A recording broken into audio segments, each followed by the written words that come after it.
when I was 19, I went to Australia. Me and my friend, we're Americans. I wanted to go to Australia because I just graduated high school. Didn't know what I was doing with my life. Just wanted to travel. And my friend brought up the idea of going to Australia with this Christian missions group that his dad had participated in when he was a kid, called Youth with a Mission. My friend knew that there was like bases all over the world. So this was going to be our path to get to Australia, to travel. Because both of our parents were Christian, they were going to support us going. That's what happened. So we went to Australia. It was like six month program, and I had no intention of taking it seriously or anything. I just wanted it was just purely a vehicle to get to Australia. I left. Ended up having got into a situation where I had a girlfriend before I left, even though I was traveling, going to be gone for 6 months. Not a great idea. And while I was there, the whole God thing. Not to get into even a like classically understood definition of God from a Christian perspective. Like I still deal with it. I still questions like, oh, is Jesus all about just like this the light within, or the spirit within? That's what it means. Not going to go down that road. When I was there, didn't care about. Just wanted to. Before I left, I just liked hanging out with my girlfriend and smoking weed. When I was there, I felt very convicted that I needed to break up with her. I didn't want to. Got to the point where I was literally like keeping me from sleeping at night. Basically fighting with myself, my inner intuition, God, whatever. Felt very convicted to break up with her. Did not listen to these very strong feelings to break up with her. Paid for it. Right before I got back, she sends me a message breaking up with me.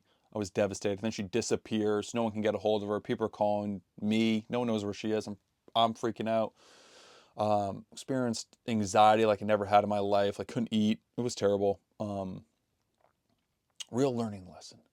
And she ended up just hanging out with some drug dealers. She turned into a drug addict, which was it's not funny.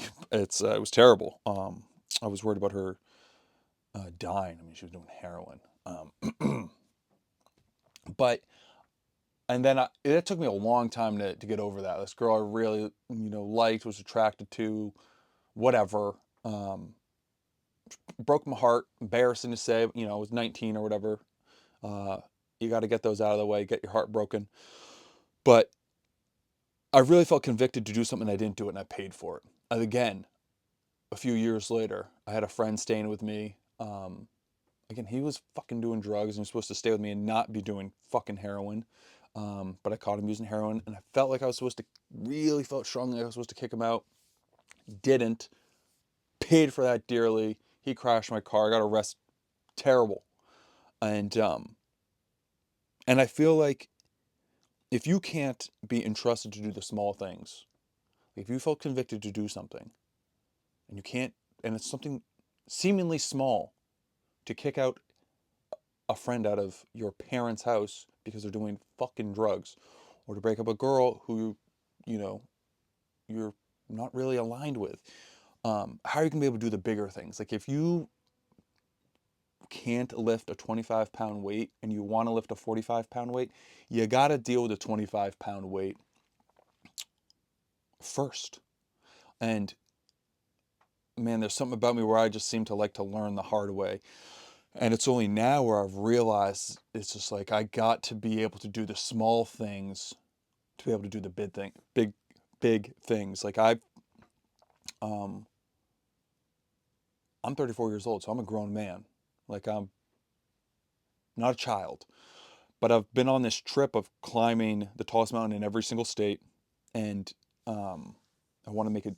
The goal is to make a documentary film about it to convey the message that everything you do matters, and because I think that's at the base, um, foundational belief of all religions, of any sort of worldview, is that what we do here is actually matters. What you do is important. As Jesus said, faith without works is meaningless. I feel that so many people just seem to be stuck in nihilism and hopelessness. I knew I was, and that place sucks. And even many people who are believers, um, you know, it's not even that much deeper than just like some sort of um, superstitious. If I say the right things and hold the right ideas, then I go to heaven. I just think the right thoughts, I go to heaven. It's very bizarre. Life is very bizarre.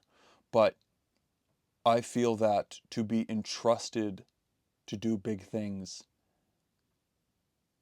if you want to get a lot out of life, like it comes with a price. It's like, um, if things, if you want meaning in life, that means what you do really matters. And if you want to be able to do big things, you are going to require big sacrifices, and that's going to have to, you're going to have to make a series of small sacrifices along the way. A lot of that is going to require like working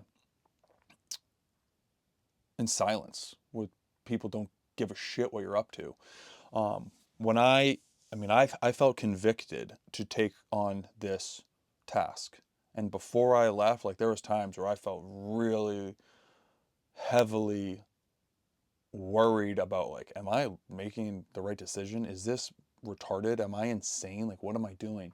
And, you know, the thing about courage is you get the courage from doing the thing that you're afraid of. It's not that you get the courage and then you do it. Like, it's acting in the face of fear. And I feel like no matter what, at a certain level, you your understanding has to cross over into faith because you can't account for everything. And I'm not even arguing that from any sort of religious perspective. Like it's just existence itself. You have to have faith that's worthwhile. You either live life or you can move yourself. Myth of Sisyphus, there's one true philosophical question. And if you want to have a meaningful life, then you have to treat everything that's meaningful. You got to treat the small things as important and deal with what's right in front of you. I really had to learn a few things the hard way, but eventually I just I did a lot. Went through years of intentional, difficult personal growth and dealing with my issues and facing my fears, getting out of my comfort zone and all that shit. And it was only after really trying to figure things out seriously, like I did some hard things, that I was able to really gain not self-confidence, but confidence and just the willingness to trust those deeper feelings. And I haven't finished this trip, but since I've embarked on this trip, there's been many times where I felt validated that I'm on the right path. I think that's good. So keep going as always. That's all you got. Keep going.